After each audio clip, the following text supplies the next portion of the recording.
Welcome to the Chapter 3 Stigma podcast. This podcast was created to be there for any individual who feels that they are at a low point in life and are confused, seemingly alone, and helpless in their situation. I am a recovering alcoholic, and I felt this way too, until I sat across a table from another addict who shared his story and made me realize that I was not alone in my struggles. My life was saved by this realization, and I hope to help anyone struggling by sharing my story to show you that you are not alone and that life can contain unbelievable riches and meaning. Welcome. I am glad you are here.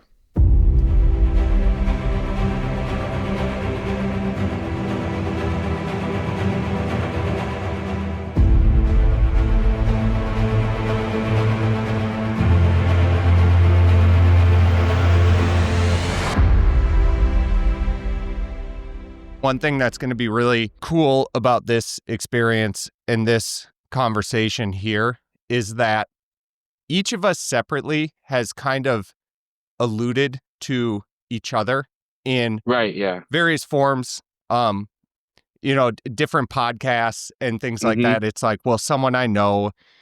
And it's respecting that boundary of like not wanting to overshare someone else's story. Or even misspeak. I think what's awesome about this is to kind of finally bring these two stories together for a bit of a more full picture, because from my perspective, our journey since the loss of Lucy really is not complete and is not as like full without understanding your guys' own journey and how it brought us together and how, we've conversed and communicated about the difficulties that we're going through in the trials of it all. So kind of with that as a starter, do you want to go ahead and introduce yourself? I obviously know you very well. But introduce yourself and go ahead and lead into the story and share the story of Brinley and your family. Yeah, so my name's Zach Tauscher. I have my wife, Jalissa, and our 4-year-old son, Cal, Henry. I'm obviously Kyle's cousin. We go way back. Our birthdays are on the same exact day, which is pretty crazy, 2 years apart. But yeah, when Cal was starting to get above 2, we decided that we wanted to start another, extend our family. And then we get pretty lucky in the fact that trying to get pregnant has been pretty easy for us. I know that's not anything that a lot of families deal with. So I don't like to talk about that too much because I know it can be kind of a sore subject for other people. But anyway, so we found out we were pregnant with Brinley. Everything was pretty normal pregnancy wise. She had another person's blood in her blood, I guess. I don't know, it's weird. It's something we still don't really to this day understand. I called it the anti-M, the doctors did. And we were told being at Mayo that if we were anywhere else, they probably don't even bring it up to us or talk to it about us. So being that we were at Mayo here in Rochester, they just wanted to keep an eye on Jalissa because it could have caused like high drops and that kind of stuff with Brinley. So because of that, Jalissa was very and is that heavily just watched? Yeah. And being at Mayo, they just had the capabilities and really like the experts there to understand it fully and to continue testing and monitoring appropriately. I think so, yeah. And maybe it was more, like a research thing, on their end as well. And it was a very low risk. It wasn't anything they were like highly concerned about. Jalissa just had to get blood work done every 4 weeks to make sure the level didn't reach a higher level. And it was so low, it never even read on any of the tests. Like there wasn't one test that read this level. Yeah. And it's not the reason that we ended up losing Brinley. It had nothing to do with that. But because of that, though, she was watched heavily. But yeah, it was. Yeah, sorry. Go ahead. No, you're good. But so because of that, she was watched heavily, and when it came to the anatomy scan, like a lot of times, like even even what we're dealing with now with our current pregnancy is, there's some pictures they haven't gotten and they're just okay with that. But because of what was going on with Brinley, they had to have those photos. So the first anatomy scan, I was there, and it was like 2.5 hours. They get all the pictures they wanted, and it was, it is what it is. They told us not to worry about it. She was only 18 weeks, so it was a pretty early anatomy scan. But they scheduled a new one for like 4 weeks. Jules went to that one alone again because it was just hard for me. I mean, those anatomy scans, as most people know, are hour and a half to 2 hours long. So it's hard for me to get off work again. Yep. So she went to the next one by herself, and again didn't get all the photos they needed. So that put us at like 22-ish weeks. And then they planned another one for like 3 or 4 weeks away from that. And again, I didn't go. But then that was the one. So Jalissa went alone, and she tells it that the nurse came in, wasn't finding the heartbeat, and then went out and came back with the doctor, which in the pregnancy realm, is not ever a good thing. Yeah. And so they came in and told her that there was no heartbeat. So then Jalissa had to call me, and I was actually on my way out of town for work. So thankfully she called me when she did. And we're not call each other couple, we text. We don't really talk on the phone often.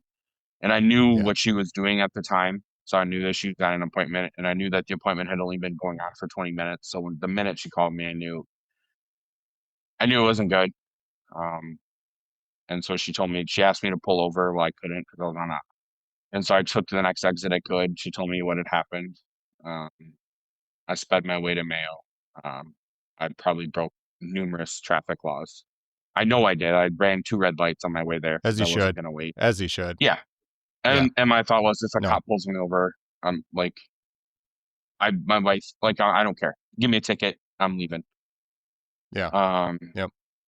Yeah, and I remember, and for those of you that don't know Mayo well, it's like this entangled mess of 10 to 15 buildings with tunnels and stuff to get through it. Yeah. I haven't lived here a long, so I don't know my way around Mayo well. So I'm trying to find her, get lost and end up in the birthing unit. And I just remember going up to the nurse, like just panicked, crying, hysterical, and just like, I need to find my wife, trying to tell her what's going on. And thankfully she takes the time to walk me to the area where my wife was. And, I talk about, there's probably like 3 to 4 hugs that I remember in those first few days. That first one walking in the room with Jalissa was something I'll never forget. It's a guilt that I carry that I was not there for her on the day that she found out. Yeah. I will never miss an appointment. Like, I would lose my job over missing a next appointment like that, because I will never let her be alone in that moment again. And it's not like she, blames me in any way whatsoever. Right. Yeah. But yeah, and then you can go ahead. I was just gonna flag. I want you to continue with the story of your family. But I definitely want to come back to some of those experiences with guilt that you've had, because I think it's something that all of us deal with, and it's no bones about it. Your situation is intense and extreme, and I've watched you and gotten to engage with you, and I think it's a process that people could learn from, for sure. So just flagging it. Yeah, cool. But yeah, so those, and I know, Kyle, your situation is a little different, but those coming decisions that you have to make after that is something that you just you're not prepared for. You're not prepared, like as you go through life, you're prepared to bury your parents, your grandparents. Brothers and sisters would be one thing as well, but there's nothing to prepare you for dealing with this stuff when it comes to your child. You're not supposed to bury your own child. No, it's correct. Yeah, so like getting the question, like, do you have a funeral home you want to work with? And them telling us that Jalissa still has to give birth. That was the one that really, I think that's it sank in for both of us, what was truly going on. I mean, obviously, like in your in your head, she's gone, but you don't think you have to do something with the body. I guess like it's not. I don't. I guess it's never Yeah. anything I've ever thought about before. So hearing that she was gonna have to give birth, that was a tough one to grasp. And the funeral home too, and the papers that they give you, Now, and did they have a palliative care team member with you, or was this a social worker who was guiding you through the process, or somebody else? oof. So we had the doctor that had been there the whole time with Brinley, with the titer stuff, and then the blood stuff, Mm-hmm. and then I assume there was some sort of nurse. I mean, there was a nurse. I don't remember where she was from. I assume it was something like that though, that has dealt Mm-hmm. with stuff like this. Mm-hmm. And I would say there Yeah, one specialist of thing, some sort. yeah, yeah. One thing we can say is our care throughout this whole process was absolutely amazing with Mayo. I've heard enough stories Yeah. through this and people we've met to know that that's not the case everywhere. So I mean, everything Mm-hmm. was as good as it can be in that situation. Um, but yeah, it was just they give us the option to right away, go in and do the process, start the process, start Jalissa with the meds to start birth, and they even said like I don't suggest doing that. And we wanted to make calls, like we didn't want to have these calls come from the hospital. There's calls calling my family, calling her family, Right. sisters, friends, whatever.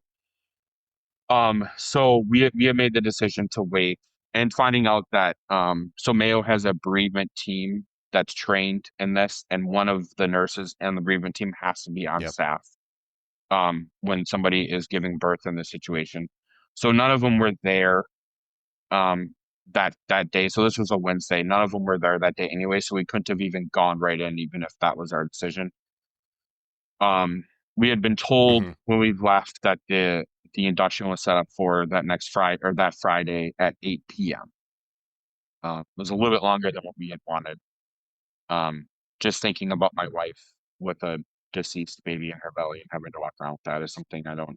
Yeah. I have no idea what that would be like. Yeah, and again, it's a scenario that just no one should ever face, and you Right. don't even want to consider and think about, knowing that your life is going to be faced with hardships. It's definitely a reality that you, I want to say, just dismiss, kind of, because it seems so surreal.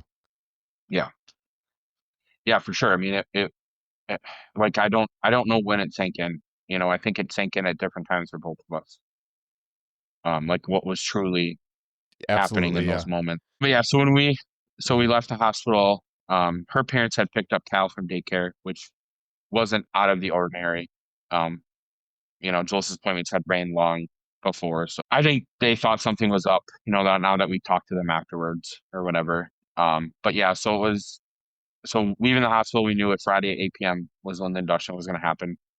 But the nurse that was there was like, I'm going to do my best to get this to be earlier. So we went to Mhm. Julis's parents' house. Well, first we went home and just kind of laid in bed and cried together for probably a good hour or two. Um, Yeah. just not, we hadn't Yeah. told anyone, no one outside the two of us and the hospital, knew what had happened at that time.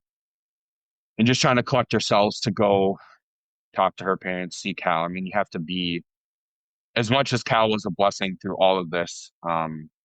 We had to like get our minds right to be a parent as well. So yeah, so when we finally decided to go to her parents, I don't think we even really got in the door, and Jules just kind of said what happened. And again, so that I've talked about this in length in the other podcasts I've been on, the 4 hugs that I remember, and that the second one was the one where her dad literally grabbed me, Jalissa, her mom, and myself all in one big bear hug of a hug, and we just all cried together. It's the first time I've seen my father-in-law cry. Um, you know, you don't Mhm. you don't see them do that much, just knowing our dads and stuff. And then Cal being, Yeah. a little 2.5-year-old that he is, not really know what's going on. He kind of hugged us all from the outside. Um, so yeah, it's just, yeah, it's a hard moment. And then the reality sets in that we're gonna have to call my parents. We're gonna have to call my sisters. Um, thankfully her family lives in the town that we live in. So obviously we told her Right. parents, and then we call her sister and ask her sister to come over after work. Well, she knew something was up. It's a weird, why would we all be at our parents' house Mhm. on a random Wednesday? Right. So her sister comes over and we were all outside sitting and chatting. And again, she walks out the door and could just tell. I mean, we're all crying. So we Yeah. told her, I think we made a couple of calls to some friends while we were at our parents' house to let them know. And it's weird. You almost feel like you're letting all these people down because like they were just as excited for Brinley to be Yeah. here as we were. And I know none of our Right. family thinks that way, but it's like it's just Right. it's a feeling that you have. And I'm trying to, so my parents, like I said, we had to call them. Oh, it's a Wednesday. I think my dad was golfing. Like he golfs every Wednesday. Is that he got a membership the last couple of years, and Hmm. that's just what he does. He golfs on Wednesday, and my mom gets like, I don't know, her hair done, her nails done, whatever she wants to do. So they just have like random stuff going on Yeah. a Wednesday, and we're not going to text them this news. We're not going to Yeah. call them. I'm not going to call and tell my mom, and then have her know this, and my dad like the. So essentially, I lied to them. To like, I was like, "Hey, Kyle, it's something really cool to tell you. Yeah. Can we?" And she's like, "Well, your dad's not going to get home till after 9." She goes, "Is that okay?" I'm like, "Well, yeah." I'm like, "We'll let Cal stay up," as if we would never do that. We're not going to let a 2-year-and-a-half-year-old stay up past 9 Yeah. to tell Yeah. grandma and grandpa something. So Yeah. yeah, remember, Yeah. I mean, your dad, that's not a thing. We're not going, and our parents should know that as well, probably. Yeah. I guess I've never asked them if they thought something was up, realistically. But I remember calling, and so we I we was gonna called ask both that. my. It, Go ahead. no, I was just gonna say the the process of communicating is very delicate and surprisingly energy intensive. And um, I we had a different lead in with kind of Hmm. the amount of time we had to think and process and just understand that, like, regardless of our outcome with Lucy, we knew that our life was going to be different than we envisioned. Yeah. Um, so there's a little bit of difference with regards to like our felt sense of loss in more so the short term. Um, Still wildly difficult in every way, but Hmm. that process of having to communicate out, and yeah, you're right. It's like there's a lead in. You can't just call somebody and catch them at Target and I know share yeah. that type of news with them. And so it's like this balance of trying to be sensitive, but urge them, like, could you get to a It's weird. spot Yeah. where we can talk? Yeah. And It's a then weird. you do plant it in their mind. They're like, what's going on? Well, yeah, and like even so we had called my sisters before my parents, and again, like I don't call and talk to my sisters often. It's usually we're calling them Right. when someone's Right. pregnant or on a birthday, or they have kids of their own, so we call them on Birthday. their Yep. birthdays and stuff. Yeah. So it was not so for me to call them. Even I remember them answering the phone. They're like, "Hello," like that weird hello, like the question, like, "Why are you Yeah. calling me? This is weird." Um, Mm-hmm. and to add more to this, both of them were currently pregnant. Um, so like it added a Mm-hmm. whole different, thing. And our family had just, we just lost Lucy 6 months prior to this. So like it was in Yep. our family's heads. Like this was a new thing. So we had to break it to both my sisters, and I mean they're crying, it's just an emotional. And I'm like, you can't tell mom, you cannot talk to mom and dad yet. Mom and dad don't know. Yeah. So then, Mm-hmm. um, calling my parents and breaking, they're just having regular Wednesdays, and you're just absolutely hitting them with a bus. I know. They have no idea that this is the info Yeah. that's coming on the other side of this phone call.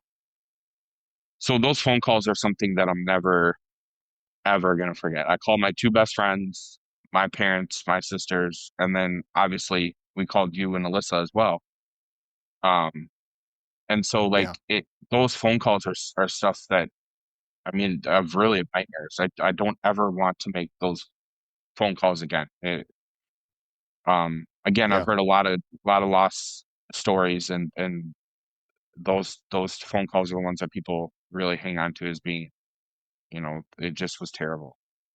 Yeah. But on a good note, I am glad, like, we made that phone call to you and Alyssa for obvious reasons. You guys had visited us after, Lucy had passed, and I've Mm-hmm. told you this before. I left when you guys left our house that night, when you had told us, I think you were coming back from Alyssa's parents in Iowa.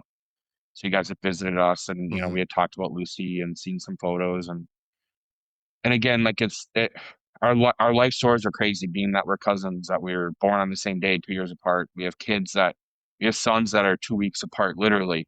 We were pregnant at the same exact, our Right. wives were pregnant Right. at the same exact time again. Like, it's Yeah. weird, the connections that happened.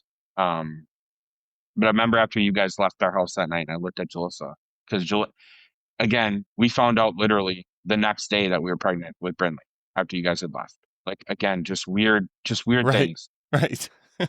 Yeah, I mean, it was just, like, she was Yeah. actually pregnant when you guys were there, and we had no idea. But I remember I know. after you guys left that I day, know. I know. it's crazy. But yeah, and I remember looking at Jalissa and being like, Well, there's no way I could go through that, yeah. like, Yeah. seeing And where you guys were, and there's no way. And yeah. 6 months later, And we find you know, ourselves in that moment. yeah, having to traverse that landscape that you never desired, or you never thought possible.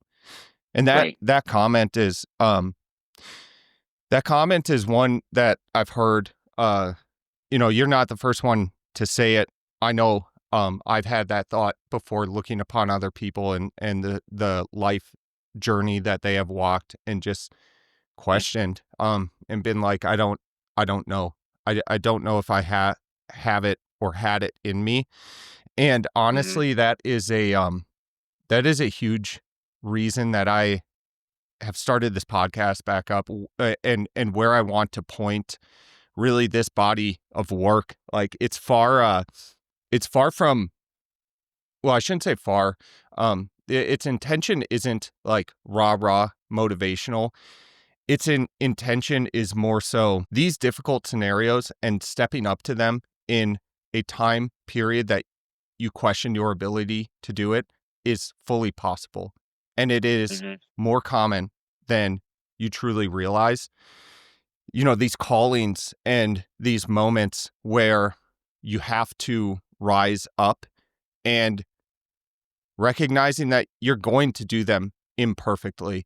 We took missteps all along the way, both with navigating the time through the pregnancy with Lucy, and then after her loss. And it's just like, I'm not worried about that perfection aspect to it, but I am focused on, the progress that we're able to make, where with the spot that we're in life. And like, it was really obvious to Alyssa and I that first year, especially after the loss of Lucy, it was like, we are primarily working on grief right now, and just understanding what that means. And so we have to be a little bit more forgiving of ourselves in these moments. And it's only through that, like, focus that you truly, anybody can step up and step into these moments in life that are guaranteed at some respect. Not everybody is going to lose a daughter, but people are going to face unimaginable hardships. And your comment, it almost makes me smile at this point, because, I've been working on this book that covers the descent into alcoholism, the recovery, the early recovery, and then Lucy's story.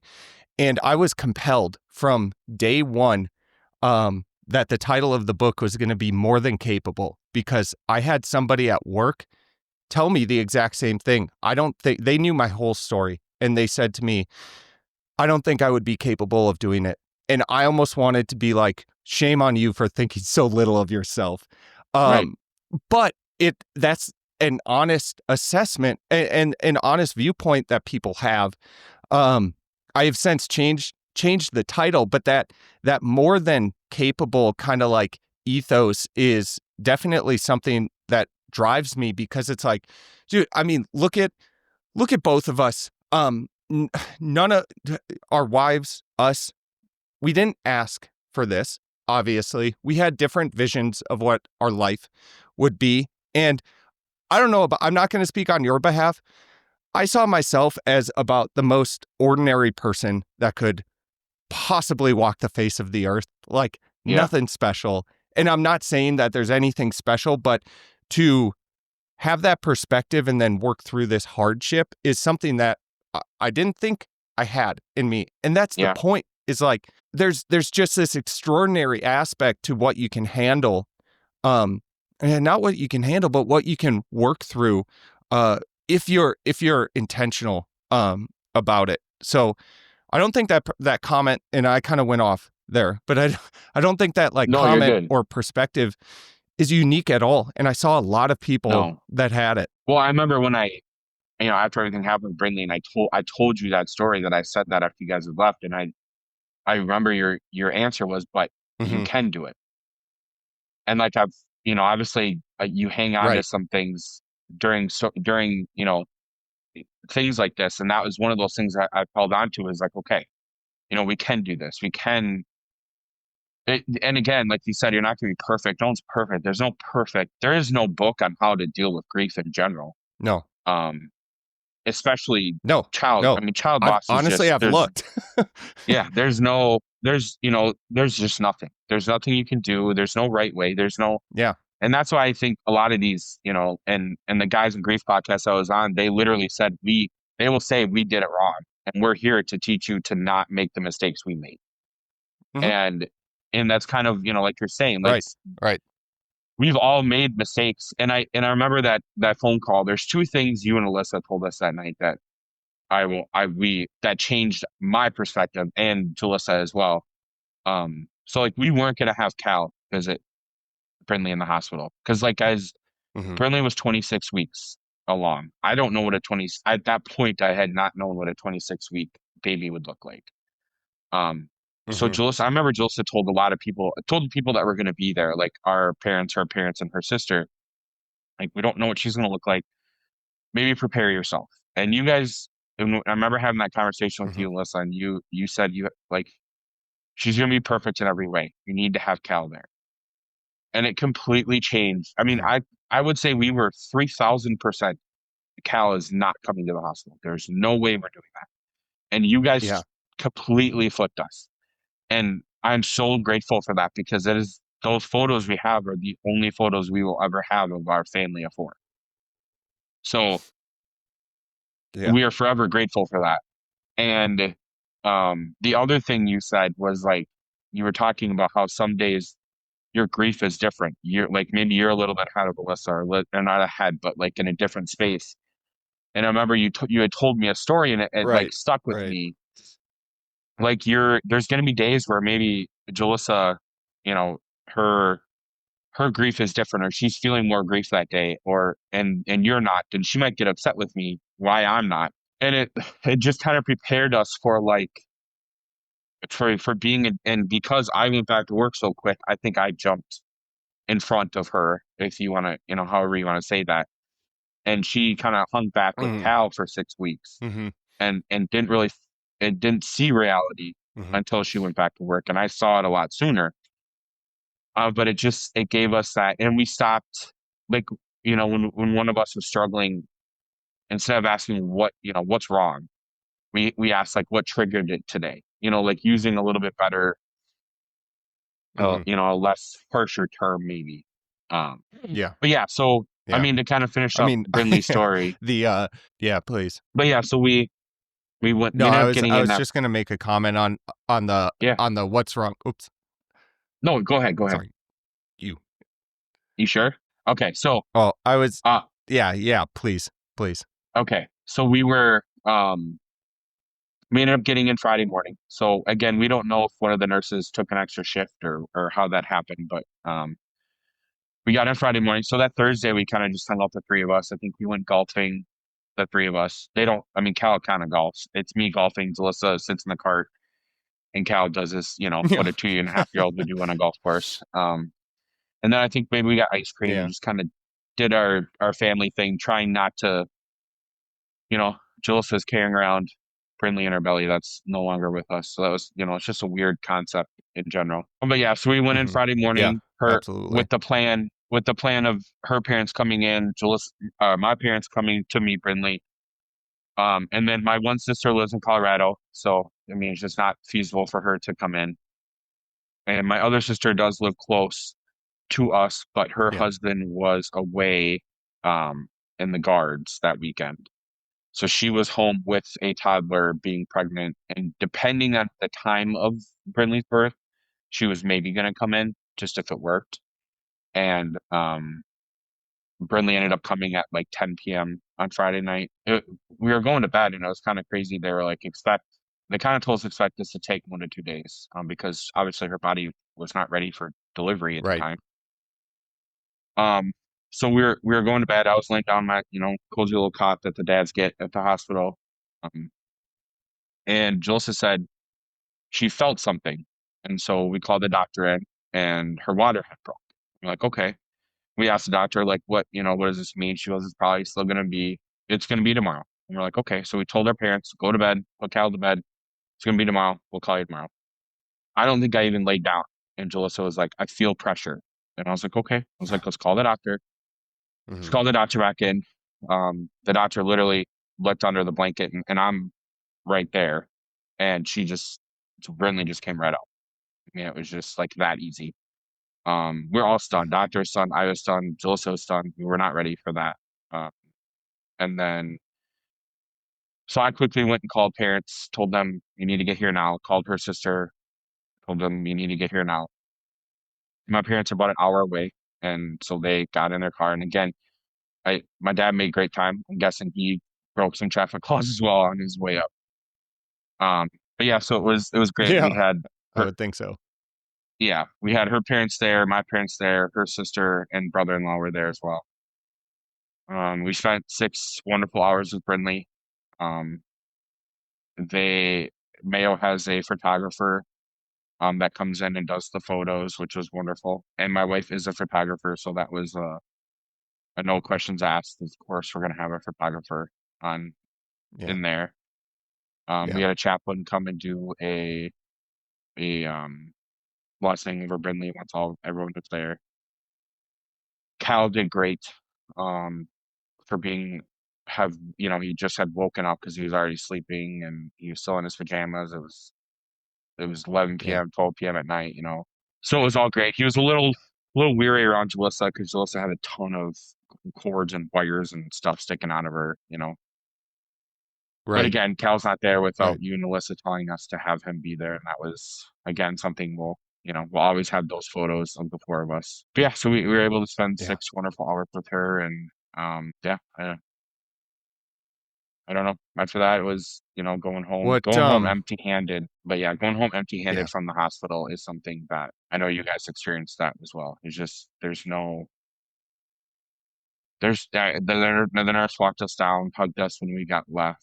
Yeah, that is just, there's nothing to say. It's just that empty-handed walk out of the hospital is Yeah. just absolutely. Yeah, I was asking about the specialists who were helping to guide you along the process because Mhm. with our experience, we had a social worker who was assigned to us after Lucy's birth. And then she might have been there before. And then also a child life specialist, which we specifically asked for to Mhm.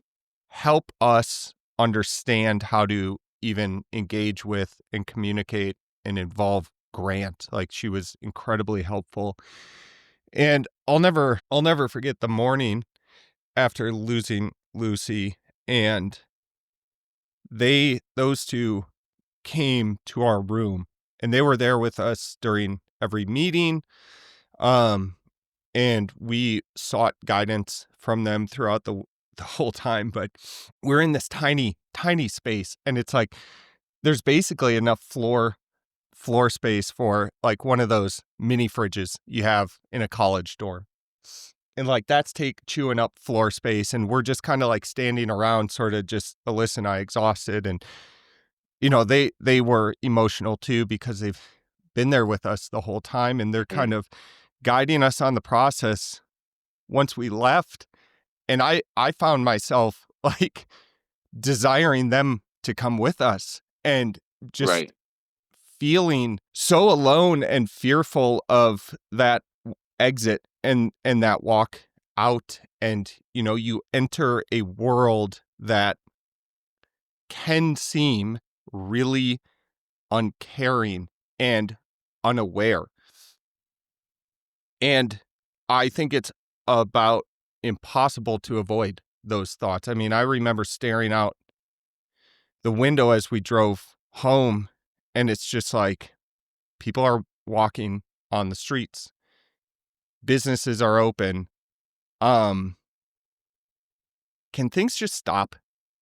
Is like really, really the sense that I got. Because your life stopped. So it's like you feel like all of life should stop, but it can't and it doesn't. And it's a hard reality to walk, really. And I feel like that's where you have experiences where you can start to isolate in this period of like tremendous loss and grief, because it feels like you cannot connect with others. I mean, I will honestly say that selfishly, Alyssa and I, after you guys called us and shared the news, I think we kind of deliberately pulled you three close to us,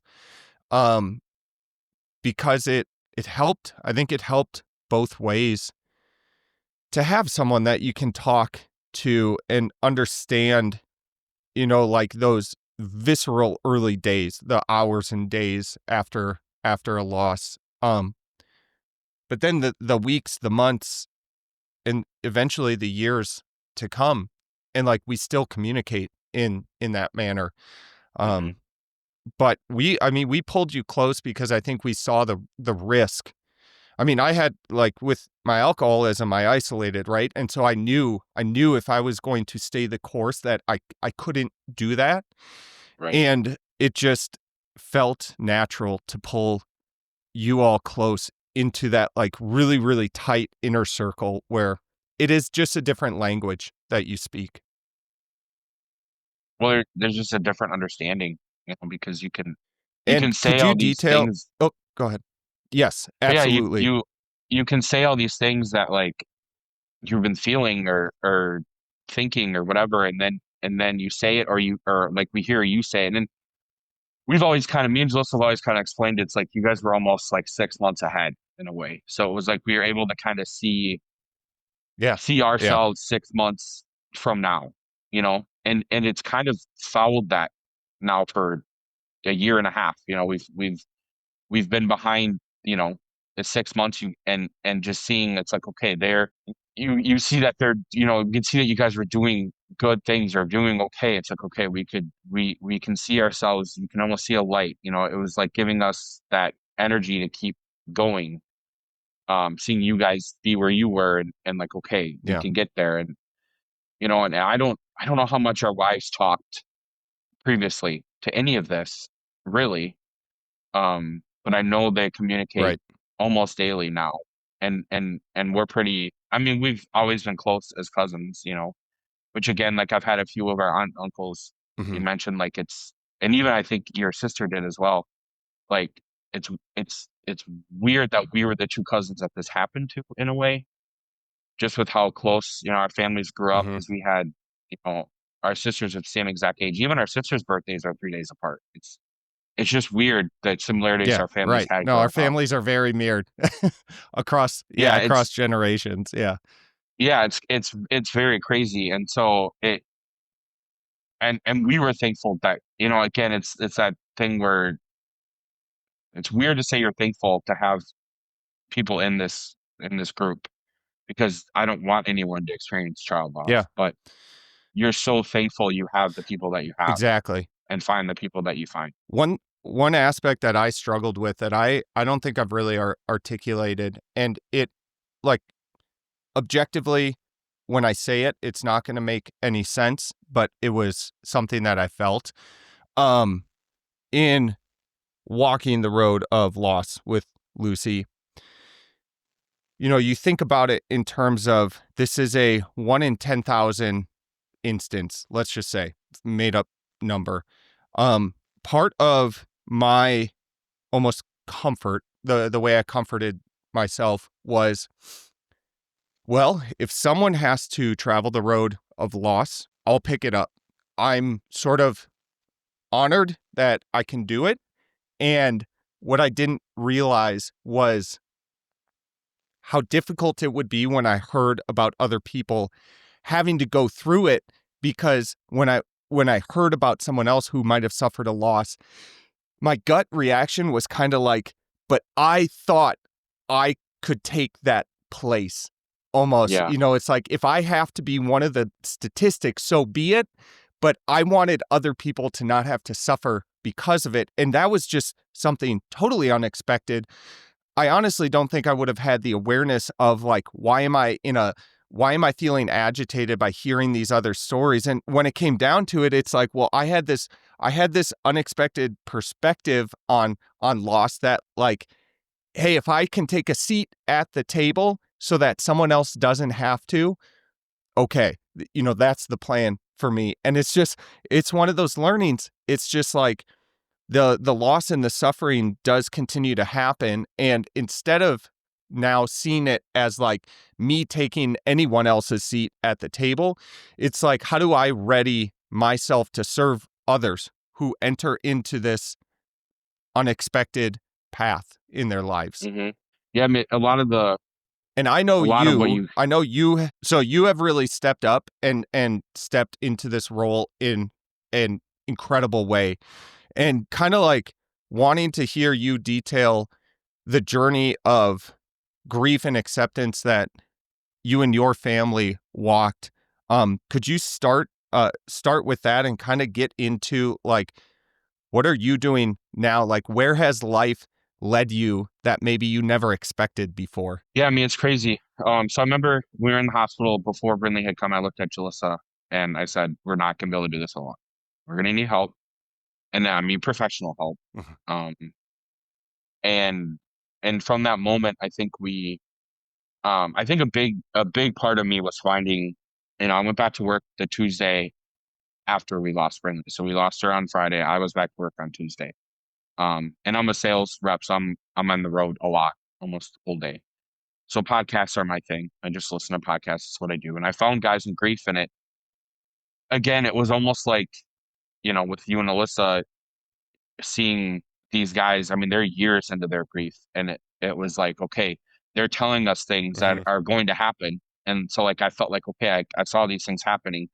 And I think it helped me and Jalissa so much, because I knew some things might come, or how to handle things, or maybe, you know, like you said, how one day Jalissa might be grieving and I may not, and to know that this stuff is coming.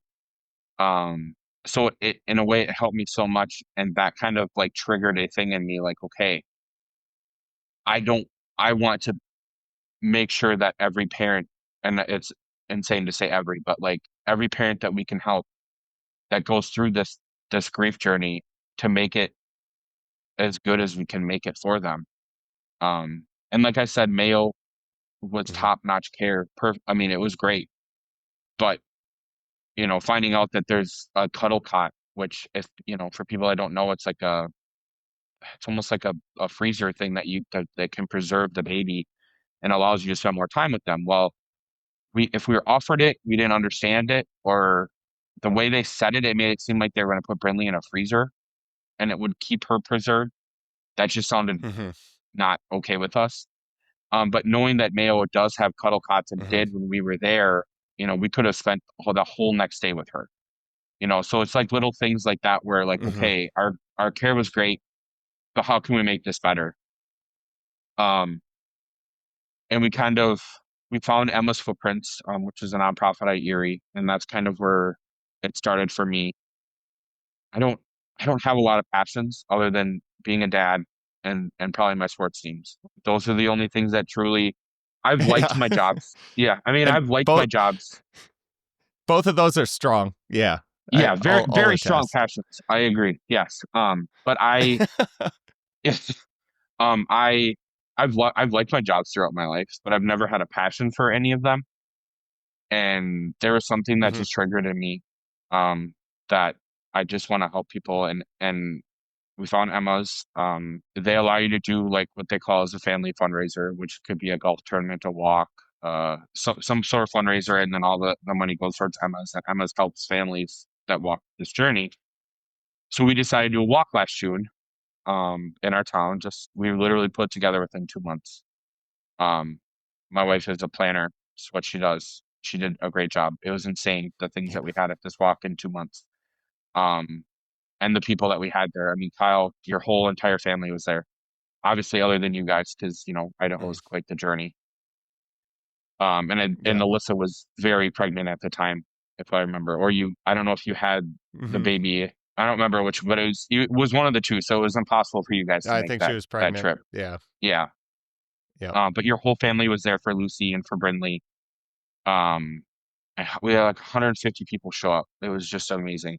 It's amazing Hmm. what family and friends will do for you in these times of need. Um, Hmm. but doing that and how we felt after that, it just kind of it sprung something in us, and we, I guess I would say I wanted to start a support group here in town.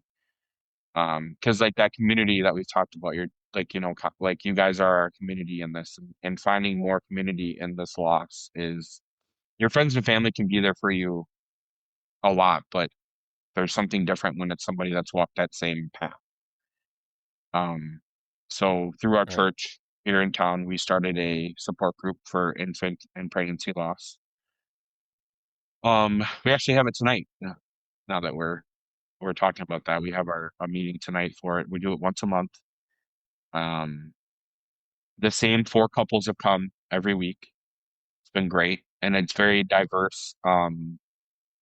Loss, which I think is, there's a couple that's very young that experienced a miscarriage.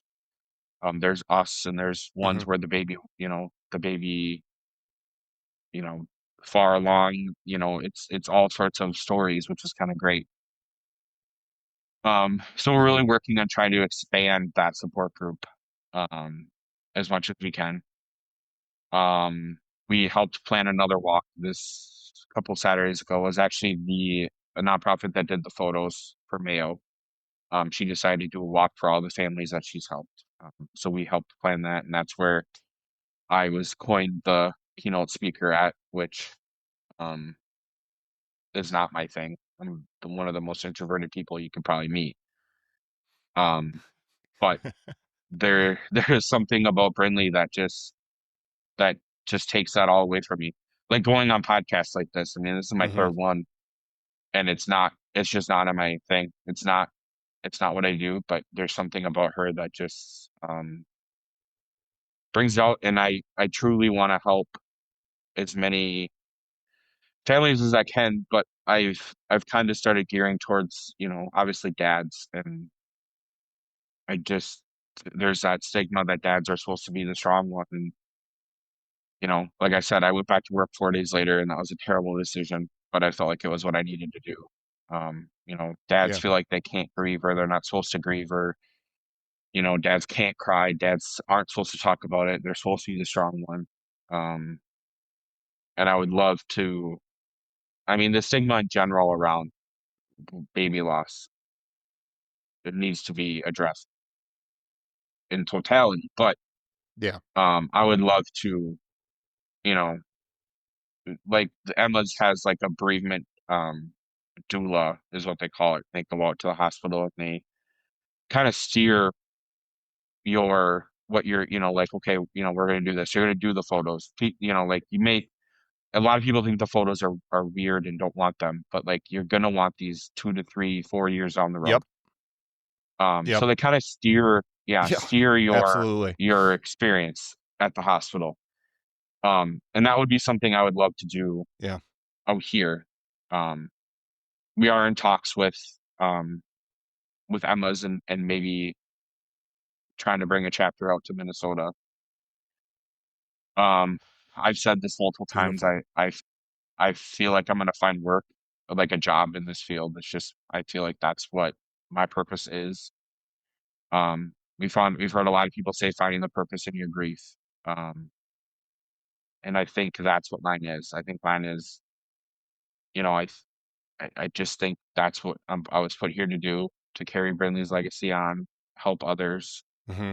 Uh, and yeah. Yeah, and I think I have, two things stand out to me based on watching you, as well as walking this path together. Really, honestly, the first and I think most inspiring and most important and just most beautiful thing from my perspective, we don't get to be around each other all that much. I get to check in on your lives via our text conversations and then seeing photos. And there's just like a light in your eye. There's a difference in your smile. There's a manner in which you are standing now. The thing that blew my mind the most is the photo I saw of you standing up on the stage alone. Yeah.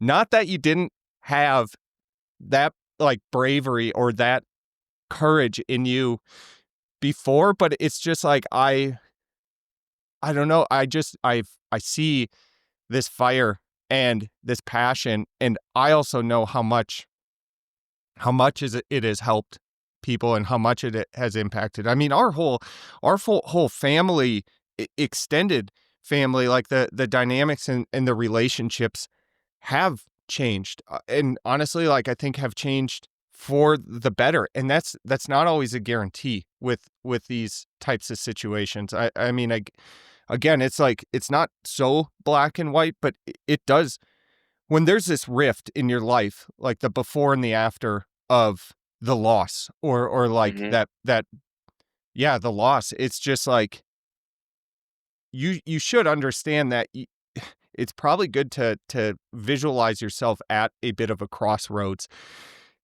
to watch you take the harder path, and to know that we have been able to walk that together, and that you and Jalissa, Cal, your whole family has helped me and helped us.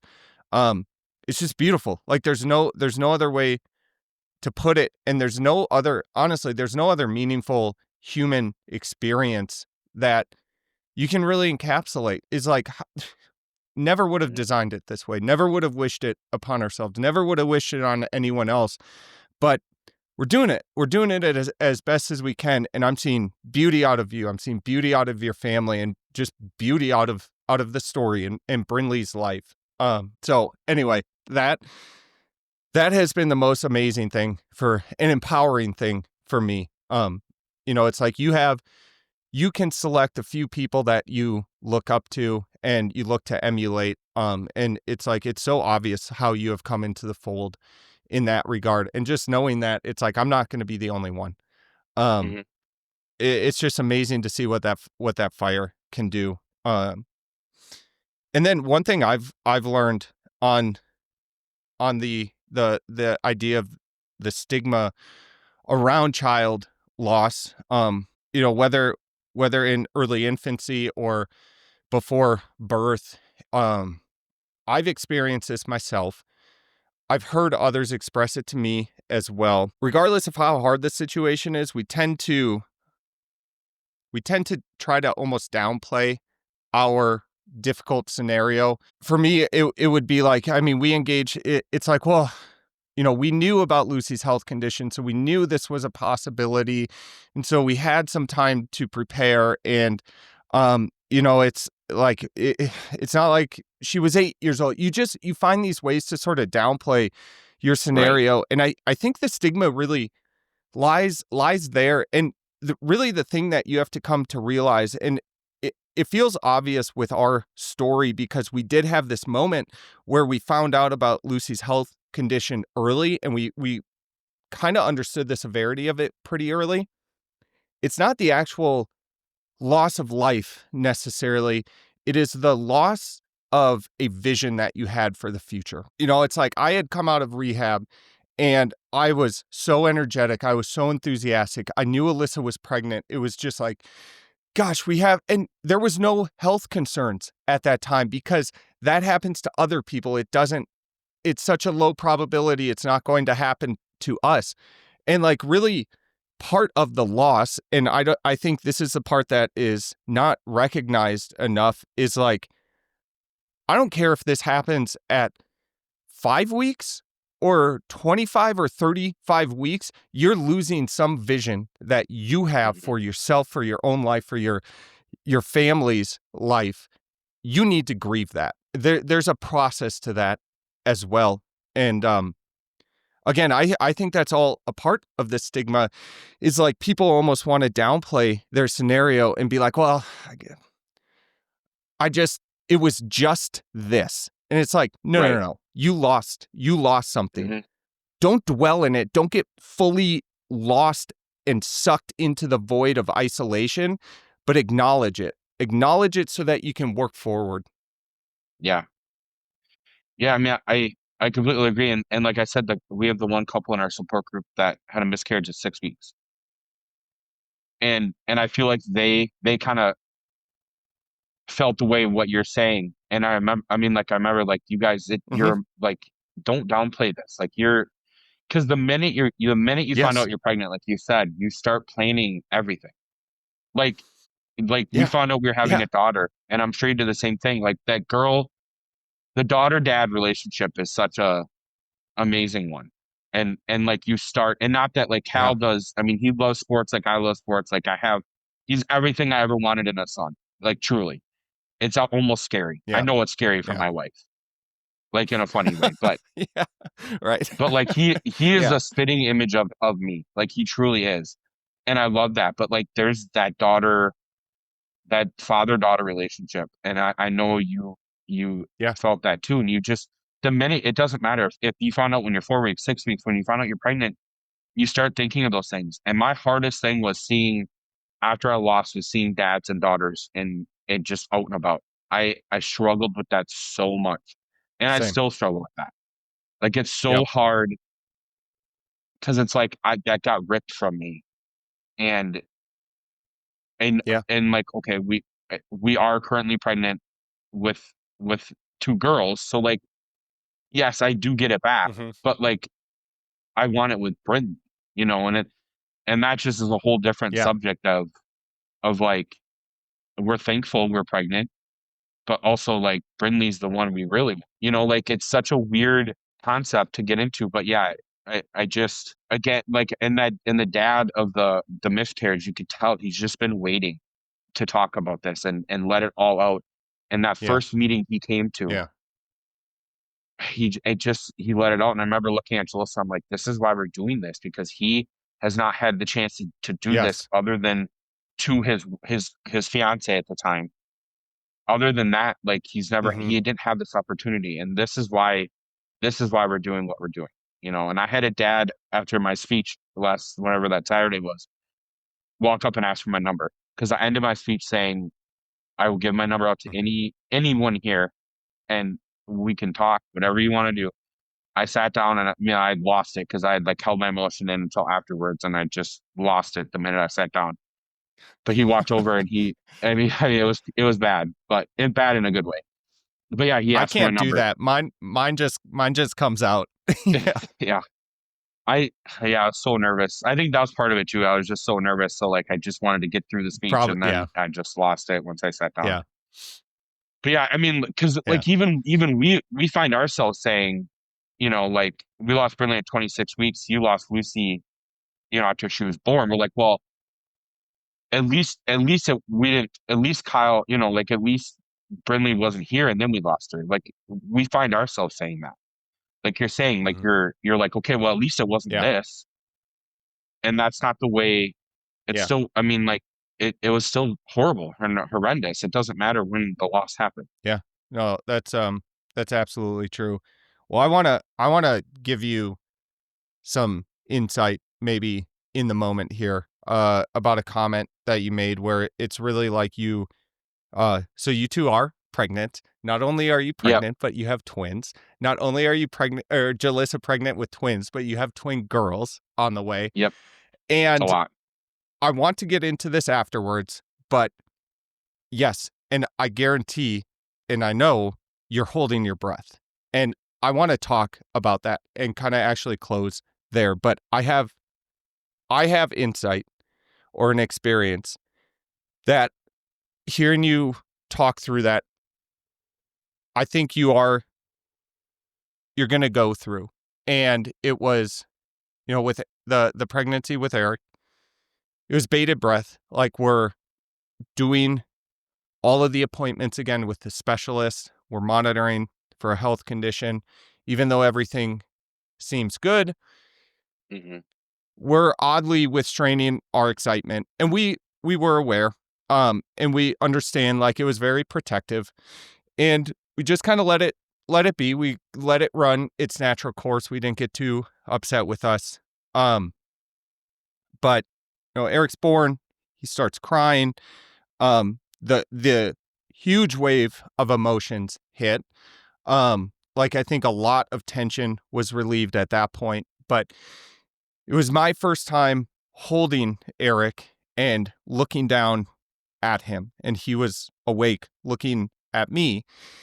And I had this realization that it's like, and I could just like feel it. I could absolutely feel it.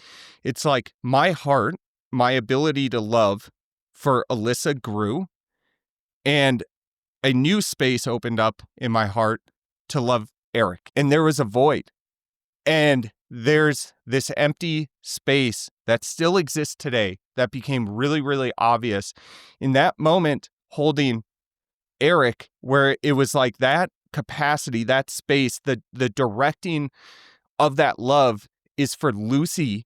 And I don't have a way of letting that out in like a bodily, earthly form right now. And just recognizing that, and it was hard, and it was, but it was more beautiful than anything. It's like you still have this sense of longing that exists in you, and I think it's going to be with us the rest of our lives. But I also think it's like, it's our way of keeping our daughters close to us. And for me, like, keeping at the forefront the idea of how am I honoring her? How am I honoring the rest of my family with the actions that I take? So I don't intend to like plant a idea or a seed, but just, kind of, and like, I have no idea what it's going to be with two girls, I don't know, God willing. And like, man, there's the whole gender thing is another like emotional roller coaster. Like, we didn't know with Eric, and so it's like, what's our reaction going to be if it's a boy? What's it going to be if it's girl? And we finally got to a point where it's like, who cares? We're just going to let the emotions hit. Mm-hmm. Yeah, it's crazy. I mean, and we talked to our therapist about this, because I think my biggest worry is that Brinley could take a back seat once the babies are here. Mm-hmm. And rightfully she's gonna, I mean, like, well, she's gonna have to, like, that's just a generality. But I think it's more of like a broad term. Like, I think we feel like, people are gonna be like, okay, now we can stop with the Brinley stuff. Like, we don't need to do all this stuff anymore because they have new babies. And it's like, that's not, I don't want that to happen. And what she told us was, and I think what you're saying is we need to lead by example. Me and Jalissa do. We need to lead. Yes. We are still going to do these things. So that will teach our family, okay, like, this is how it's going to be. Like, we are going to lead by example. Yes. Yep. For maybe the first few months, life is going to be nuts. And like, we cannot avoid that. A few months, like, man. I got some news for you. Yeah. No, I know. Yeah, it's going to be a while. But like, we already have our walk next year on the books through Emma's, and Emma's is taking over the walk. So they're going to fly a team out here. and do the walk. So we don't have to plan the walk at all. And we can just walk for Brinley. So we'll be one of 4, maybe 5 Emma's walks right now. But yeah, so like we need to be one that lead the charts in this and set the standard of how it will be moving forward. And that's just kind of that's the headspace we're in, and it's not going to stop, I guess, is where we're at. Yeah. And I wouldn't even look at it or think about it in terms of her taking a back seat. It's just the best language that I've come to with all of this is, both the addiction recovery and then grief recovery, if you want to call it that, is just finding the new normal. Okay. It's like, there's going to be a lot of chaos, a lot of change, and you just have to be focused on like riding with the waves, and they're gonna not necessarily mellow out, but everything's gonna adjust, and there's gonna become this new like normal pattern. And we've found so much beauty and strength in little ways of recognizing and honoring Lucy just within our own house. So it's like the song that we sing to her each night. Now that's something like, I know we're not going to do that forever. The boys are going to grow up. They're going to be like, hey, I don't really want to sing with mom and dad when I'm 17. And so like there is going to be a progression to that as well. But it's even like we have a very small like footprint of her that is framed. That's kind of, it's not hidden, but it's viewable by us. We always know it's there in the house, and it's just like it's a way of honoring her presence. Grant has his photos with her, which again, like the encouragement to, if you are in this situation, to get the photos. It's like, just do it. You never have 100%. To look at them if you don't want, but my word, do we find a lot of comfort in looking back and remembering her through those photos. But anyway, like, you're going to find these ways of continuing to honor her, continuing to talk about her. Like, I know Cal is going to continue talking about her. Your daughters will be brought up in the light of her. And the thing to understand that is hard, and it caused tears and just like some reckoning in our house, was like that idea of the person that walks by our home from the outside when they look in. Well, what they see for us is a family of 4 with a dog. Pretty classic American story right there. And, 2 boys, boy, that must be wild and crazy in that house as they grow up.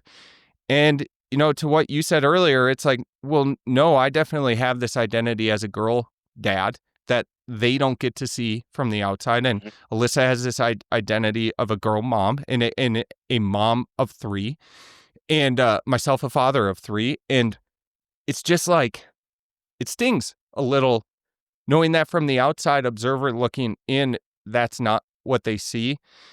And again, it's a space you have to be graceful with yourself, because you're going to be imperfect.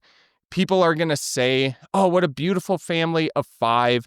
And you're going to have that impulse to be like, do I correct them and call them out, or do I just nod my head and smile? Yeah. We're far from perfect in that regard. I don't think, it's uncomfortable to have to bring that conversation up. And sometimes it's like you're a little bit peeved, and so it does come up. It's like, no, we actually have 3 kids, and you'll learn, that your intention is not necessarily to make the person feel like they want to put their foot in their mouth. But it does happen. But like those are really like the adjustments that I and Alyssa felt along the way more than anything. And honestly, man, like, I think, I don't know, I'm going to state this and then like you confirm and let me know how it actually is. Like, do you feel like you guys are just holding your breath right now? Oh, 100%. I mean, I remember in the beginnings of the pregnancy, every time Alyssa went to the bathroom, I just thought I would hear her yell that there's blood, like every single time. And that was not a thought in Brinley's pregnancy or Cal's. I mean, you know that miscarriage is a thing, but you're much more aware of that Yep. now. And maybe when we got past the 12 weeks, the like going to the bathroom thing kind of stopped for me, because like you get past the miscarriage stage, but obviously we both know that there's no safe zone. Yes, I mean and we just got past, so we lost Brynlee at 26 weeks. Jalissa is 27 tomorrow, actually. So getting over that hurdle of where Brynlee was lost in the pregnancy was a whole, that was a whole different thing. And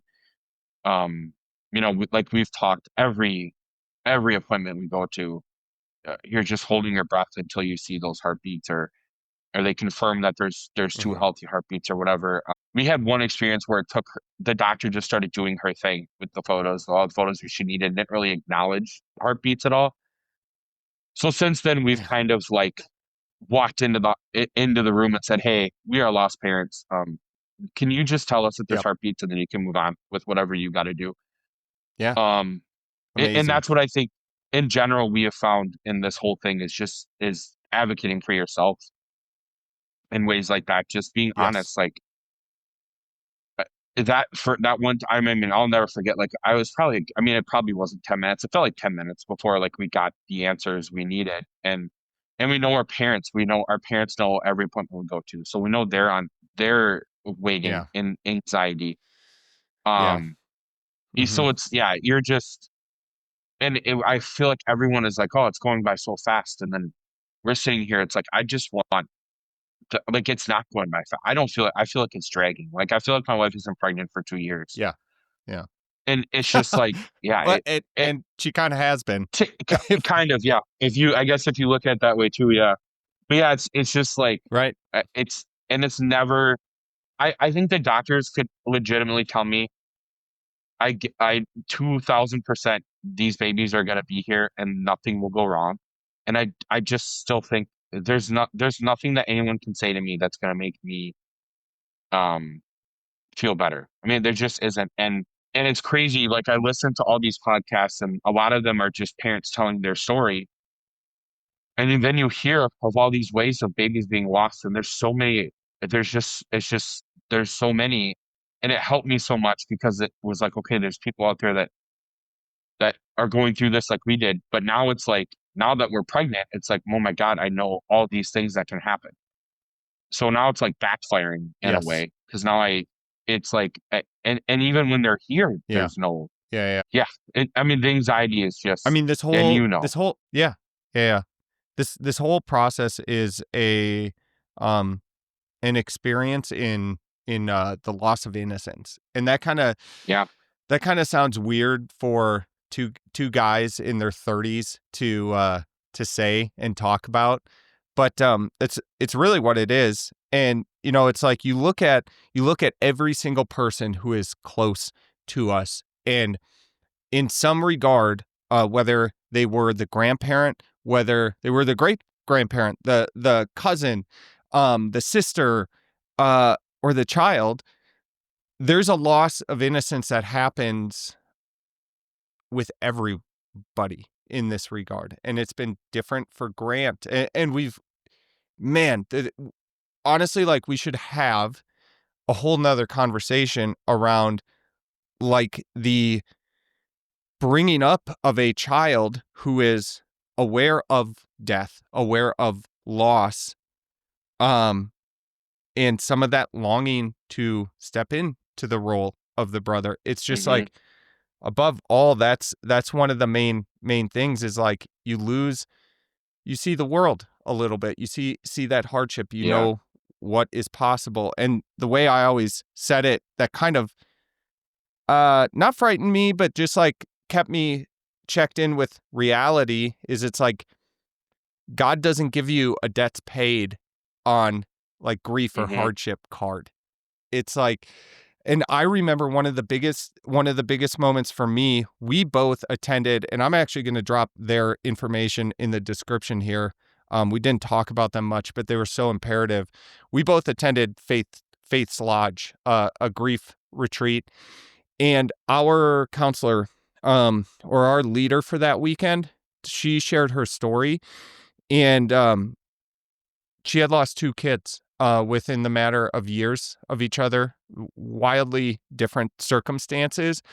And I found myself really drawn to her because I saw someone who was capable of, like we talked about earlier, continuing on and serving others in this space, who was living through kind of like my next fear and nightmare of like, oh my gosh, what if something else happens? And so seeing that in that circumstance was actually quite relieving.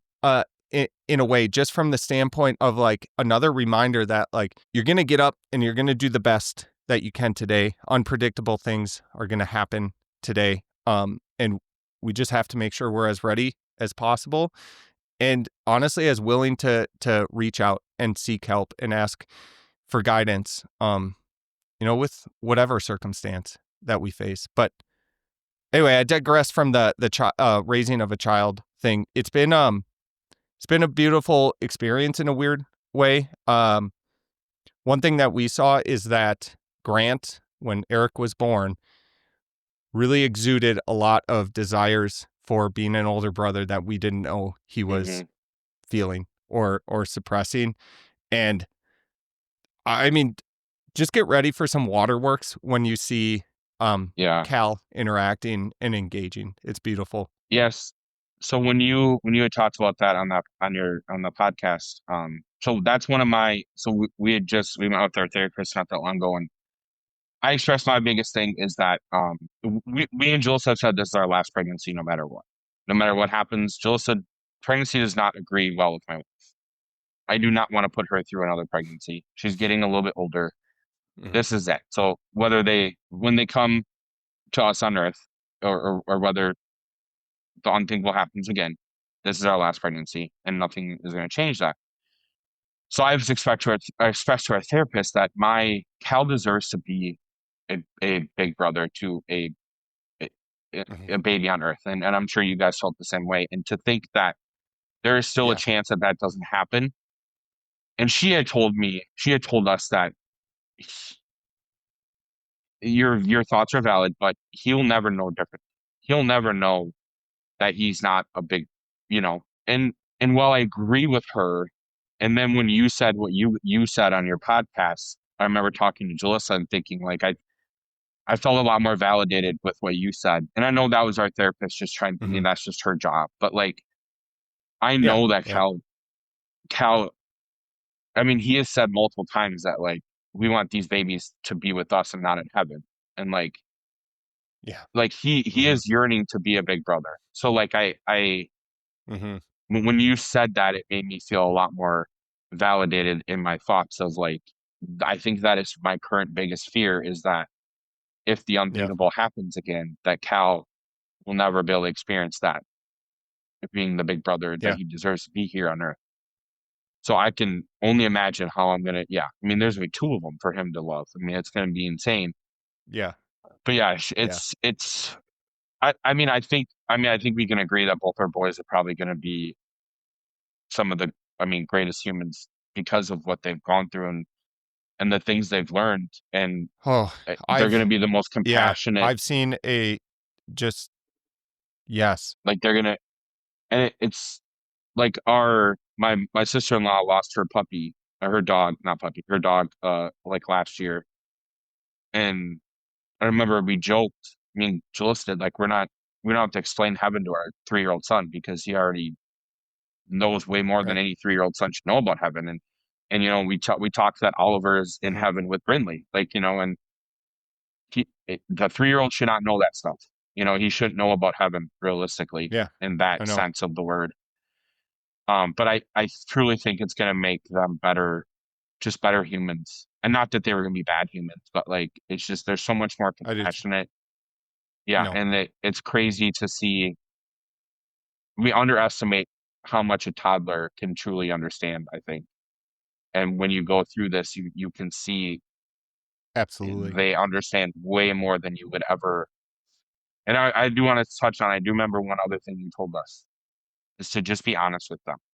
And when it comes to explaining what is going on, and make sure everyone is on board. Everyone is saying the same thing. You don't need one grandma saying Brinley's some weird term of where she is. Like and I remember you told us that, and we stuck to that, and we told our parents, this is what we're telling Cal. This is what we would like you to tell Cal. Cal asks you whatever he might ask you. And obviously you're not graphic in these, but like we're very honest with Cal. No. And he asked you, and you know this, like they asked some of the most outrageous questions now because they're just trying to learn. Oh my gosh. And you just have to do your best to be honest in that moment. Yeah. And like I said, he said multiple times he wants these babies to be here on earth with us and not in heaven with Brinley. And it's like, we want that too, bud. Like, so yeah, I think giving them a little bit more credit in general, but yeah, they just understand so much more than we could ever. Yeah, they do. And it would be foolish and unfair to say that they have not been a part of our healing journey as well. I know parents who have lost, and it's their only child, and there's an identity confliction about, am I a parent? And my heart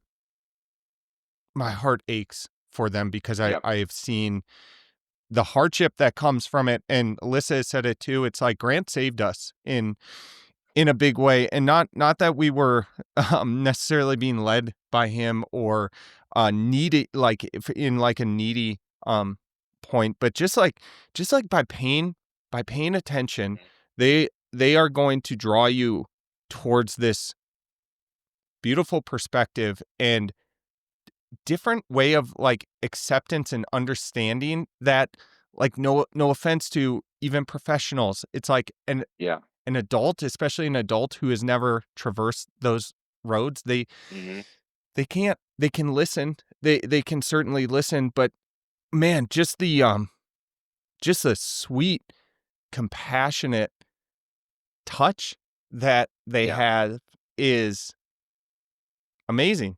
And I mean, that's the sunshine that we get in our lives from all of this right now. And never would have expected it. I don't know. It's just, and each phase of development and new sort of like age is going to be different with the boys as they grow up. And we have to understand, like, there might come a time where it's like, I don't want to talk about it. And it's kind of like, well, we'll travel that road when it comes up. But right now, quite literally everything with it has been beautiful. So Zach, this has been incredible.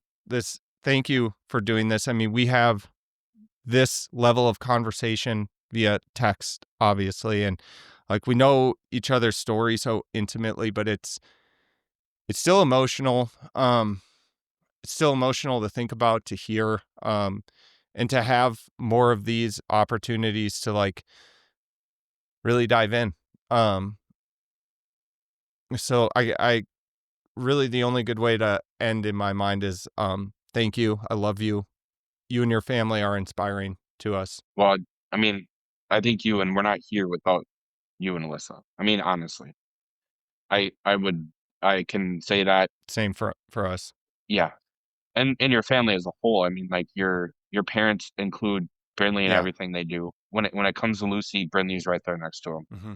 And we had the pleasure of going to that gala with your parents here for Faith Lodge in the next couple weeks. And we've been talking with your mom about it and everything they're doing for Lucy. Brinley's being they're rock star together at Faith Lodge. Like those two will forever be intertwined in heaven because of us. Yeah, it's for sure. It's great. Yeah. And I love it. And I thank you for having me. You know what? I mean, this is a long time coming. Yeah, it is. It is. And speaking of the gala, maybe with the because this episode's going to come out after this, we'll get your sparkled and bedazzled suit photo of some sort on for the promo. Hey, don't sound so enthusiastic about that, but It is a I think I'm just fun going little tie. theme. I am very much looking forward to photos. Oh, just a bedazzled tie. I think so. Joseph found a sport coat that was like aggressive. I'm like, there's no way. I'm more curious to see what our dads are going to be dressed in, because both our dads will be there. So I'm more curious on what they're going to look like. Should be fun. Yeah, we'll miss you guys while that's going on for sure. But thank you again, and love Thank you. Yeah, love you too.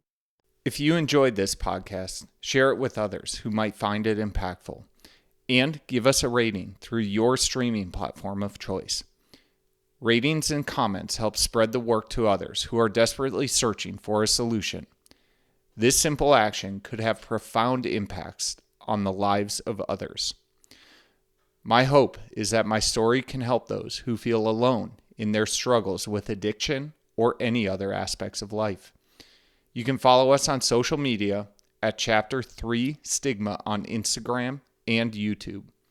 If you want to reach out with a message through one of those channels, I will respond and let you know that you are not alone.